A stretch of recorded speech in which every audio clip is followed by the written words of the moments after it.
Thank you again for allowing me to relate to you just my humble experiences and the ones that have given me confidence as well. Even the ones that are a recitation or recollection of quote unquote my failures. But I'm going to call them the lessons I have learned that were it not for those lessons, I may not be here speaking with you today. Not to say, hey, this guy went through a whole lot of stuff. He must be a great guy. I wouldn't go that far. I know my value to me.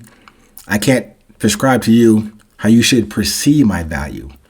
But I am suggesting in that short statement, consider for yourself, what is your value? It's probably not the same as your partner or your friends or even your enemies. But just think about what your value is.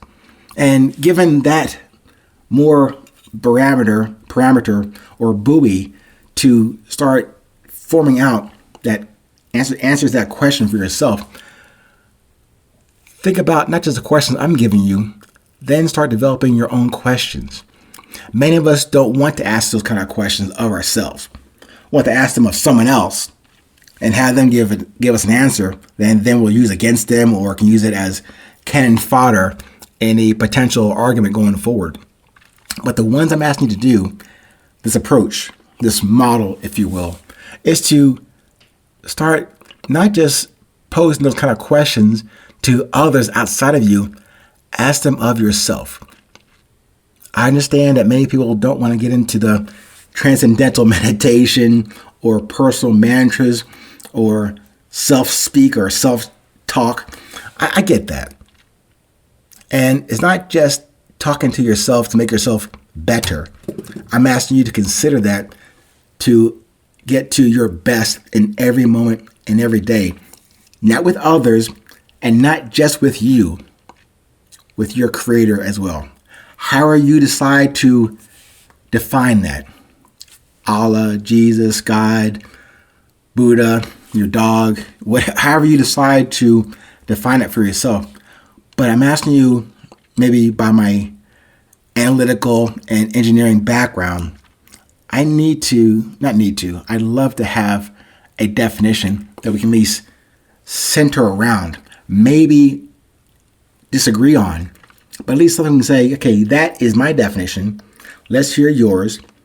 And as I say, there's my version of the truth, there's your version of the truth, and then there is the truth somewhere in there, or outside of both of our perspectives.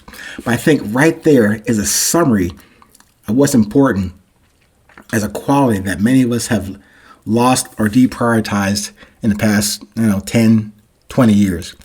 The ability to listen, have a conversation, not just to talk, not just to broadcast, make a case louder and louder, faster and faster.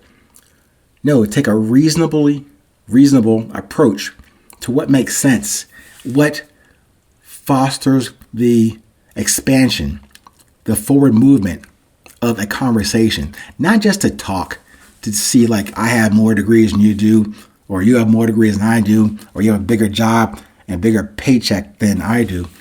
That should not be the metric for us, not just understanding. If you were with me before, I'm trying to change that word understanding to a easy word to use, to appreciate your perspective, to appreciate my perspective. Maybe you'll never understand it. Like many of my friends and family have told me, yeah, man, your book, I don't understand your book. And I get that. Whatever you put out there in this world, be a work product or a personal product or an expression of your passion, not everybody in this world is going to get it, quote unquote, get it. Some will, some will not. Some will reject it. Some will resist it. Some will hate it. Some will like it. Maybe one or two will love it. But that should not preclude your intention to do what drives you. Remember, that's the critical question to each and every 820 podcast. That's the driving question. There are more that I'll bring up in any conversation, but that one is center. of my proposition to you about resilience. What drives you? And not just a one-word answer or an AI-generated answer either, or a rehashed and recycled statement you saw from somebody that said it, in a book somewhere.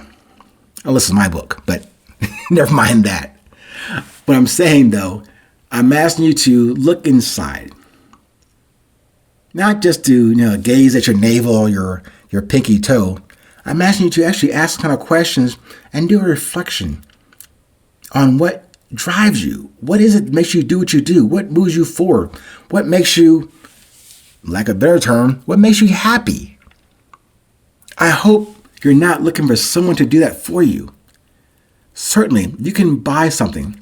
You can even buy a person for that activity to temporarily make you, quote unquote, happy. But it's not sustainable. Neither is your Coach purse or your Gucci bag or your Ralph Lauren suit or your Brooks Brothers suit or your Christian Dior, whatever. It'll make you feel better temporarily. But my question to you today is, what is sustainable that you don't need to buy, you don't need to wear? No, I'm not asking you to get naked right now, but even when you are like that, in your shower, in your bedroom, whatever, just look at yourself in that mirror and be honest with yourself. Be sincere with yourself. Be gentle with yourself, but be genuine with yourself and considering asking these questions of yourself. It's the hard work. It's easier to be entertained by something that is outside of you. And you can always say, well, the man told me to do this. Well, they said this is a fact.